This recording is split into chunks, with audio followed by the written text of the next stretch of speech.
문화는 보편적으로 오랜 기간 축적된 선례 위에 꼽히는 것이 일반적입니다. 서양 건축의 르네상스는 그리스 로마 시대라는 고전이 있었기 때문에 가능했고, 우리나라의 전형적인 석탑 양식도 모전 석탑 이후 많은 시행착오와 기술적인 축적이 모여서 꽃피운 것입니다. 그렇지만 오늘 살펴볼 수원화성은 전례와 맥락 없이 출현한 아주 뜬금없는 디자인과 형식입니다. 조선 후기 모든 걸 바꾸고자 노력한 개혁의지의 아이콘 수원 화성 이야기 시작합니다.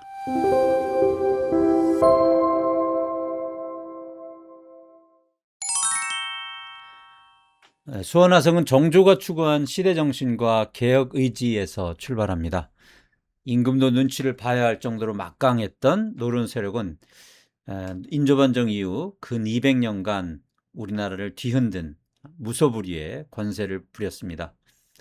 이런 환경에서 왕위에 오른 정조는 독단적인 노론 벽파에게 흔들리지 않기 위해선 왕권 강화가 반드시 필요하다고 믿어서 탕평책을 펴서 인재를 고루 등용한다든지 금난 정권을 막아서 한 곳으로 재화가 흘러가는 자금줄을 끊었습니다. 경제적으로는 농업 중심의 사회에서 유통과 상업 중심의 경제를 활성화해야 된다라고 믿었던 중상주의를 채택하게 됩니다. 이른바 구습에 쩌든 백성들과 시내를 깨우치려 한 군주였습니다.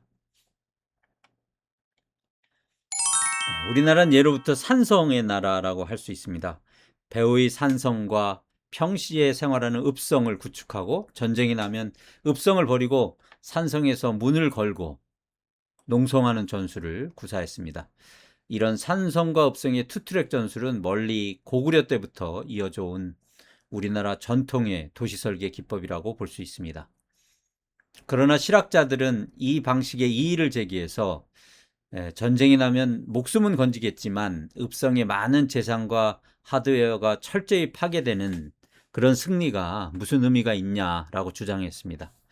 따라서 산성을 짓지 말고 읍성에 집중해서 보다 튼튼한 성곽을 구축하자라고 주장합니다. 이 주장을 실현하는 것이 바로 수원 화성이 되겠죠. 읍성을 버리고 산성에서 농성할 것이 아니라 읍성을 넓고 튼튼하게 축조해서 읍성에서 결전하고자 하였습니다. 화성 이전의 수원읍성은 윤건능 주변에 협소한 골짜기 안에 아주 작게 위치했었는데요. 아버지 묘소를 이곳 옛날 수원읍성으로 옮기고 물자와 운송이 편리한 신도시인 수원성을 새로 축조하고 이름을 화성이라고 지었습니다. 신도시 계획부터 그간의 관습이었던 산성과 입성의 투트랙 방식을 벗어난 새로운 시도였다고 볼 수 있습니다. 정조는 과연 정치적인 부담을 무릅쓰고 화성건설에 총력을 기울였고 완공 후에도 한양에 준하는 지위를 이곳 화성에 부여했습니다. 왜 이렇게 화성에 올인하였을까요? 혹시 노론 세력이 득식을 거리는 한양을 버리고 천도까지 생각했던 것은 아닐까요?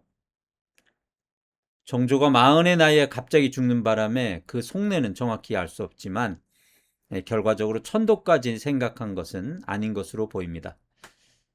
우선 궁궐과 국가행정 관청을 담기엔 크기가 너무 작았고, 그러나 일개 읍성으로 보기엔 또 과한 국자 재정을 쏟아부은 그런 공사 규모였습니다.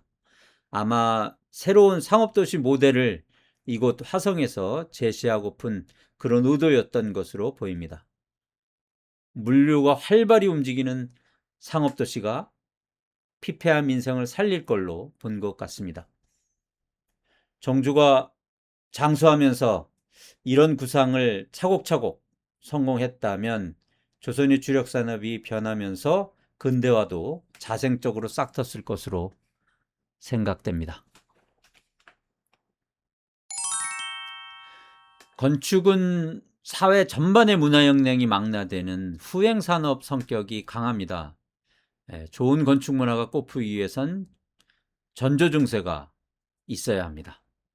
혁신적인 아이디어가 여러 분야에서 나와야 하고 그 결과 새로운 사저가 성립되는 그런 코스를 밟게 되죠. 그러나 수원화성에서는 그 이전엔 볼 수 없었던 획기적인 디자인이 갑작스럽게 등장한 그런 경우입니다. 성벽의 옹성을 기하학적으로 강조하거나 성벽의 측면에서 적을 공격하는 칠을 다양하게 응용해서 구성한 것, 그리고 건물의 네모 소리를 둥글게 처리하는 기법 같은 것들이 갑자기 출현하였고, 적의 동태를 살리는 누각을 아름다운 공간으로 계획한 것들 등이 특징이라고 볼 수 있습니다. 실용적이고 합리적인 사회 분위기가 형성되고 장인의 임금 체계가 개선되면서 이런 혁신적인 아이디어가 출현한 것으로 그렇게 여겨집니다. 우리나라는 화강암 산지가 풍부한 그런 특징이 있어서 건물 기단이나 성곽 축조의 석재 활용이 대세였죠. 양질의 화강암을 쉽게 구할 수 있는 덕에 흙을 구워서 만드는 벽돌은 상대적으로 기술이 잘 발달하지 않았습니다. 기껏해야 바닥을 까는 전돌처럼 아주 부분적인 요소로만 쓰이는 그런 수준이었습니다. 그러나 정조 때의 실학자들은 청나라 벽돌 기술을 적극적으로 도입하자고 주장했죠. 벽돌은 화재에도 강하고 내수성도 우수한 장점이 있었고, 무엇보다도 규격화된 벽돌을 사용해서 원하는 공간과 형태를 자유스럽게 만들 수 있다는 그런 장점이 있었습니다. 수원화성의 실질적인 설계자인 정약용도 처음엔 벽돌 사용을 반대했었는데 결과적으로 제야의 의견을 받아들여서 벽돌의 장점을 10분 살린 그런 성곽 축조가 되어서 기존의 석재와 벽돌의 하모니가 아주 돋보이는 디자인을 우리가 볼 수 있습니다. 수원화성은 무엇보다 굿 디자인의 향연입니다. 목숨 걸고 적과 싸워야 하는 전쟁 시설물이 이렇게 아름다워도 되나 싶은 정도죠. 화성 건립 당시의 신하들도 이의를 제기해서 전쟁 시설물이 불필요하게 화려한 것 아니냐라고 이의를 제기하자 정조는 무릇 아름다운 것이 모든 것을 이긴다라는 요즘의 철학자나 디자이너가 할 법한 얘기를 하십니다. 기능에 충실한 아름다움은 그 자체로 엄청난 힘과 경쟁력을 갖게 되는 것이죠. 방화 수리정의 화려한 디자인, 자연지세에 따른 부드러운 곡선과 수직 요소의 조합, 성벽의 현안의 수직 요소의 질서 정연함, 공심돈의 완만한 모서리 처리라든지 옹성과 성체의 벽돌의 디테일, 그리고 치성과 포루, 적대, 노대 등의 결합하는 방식, 석재 테두리에 벽돌을 세워 쌓는 그런 형태라든지 포루의 디테일, 앞문에서 보여주는 곡선미 같은 것들이 지금 현대의 눈으로 봐도 상당히 좋은 디자인으로 여겨집니다. 네, 화성의 서남강로, 하양로입니다. 간혹 우리나라 건축 양식이 너무 단조롭고 건축사의 발전을 읽을 수가 없다라고 말씀하시는 분을 봅니다. 그런 분들에게 이곳 수원화성에 와보시라고 말씀드리고 싶습니다. 정치적으로 안정되고 경제가 부흥하고 장인들에게 개방적인 자세가 취해진다면 이렇게 혁신적이고 세련된 디자인을 만들어낼 수 있는 게 우리의 문화적인 역량입니다. 천도에 준하는 대역사였던 수원화성. 새로운 패러다임을 몸소 보여주었던 화성 축조의 정신은 애석하게도 후대에 이어지지 못합니다. 화성 완공 후 4년 만에 정조가 급서하면서 개혁의 꿈도 그리고 계몽의 꿈도 모두 접게 되었죠.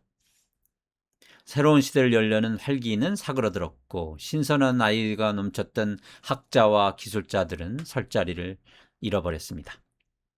상업을 통한 근대화의 싹도 잘려나가면서 조선 정치는 외척과 세도 정치에 넘어가서 100년 뒤 마침내 일본의 식민지로 떨어지는 그런 역사를 우리는 맞게 됩니다.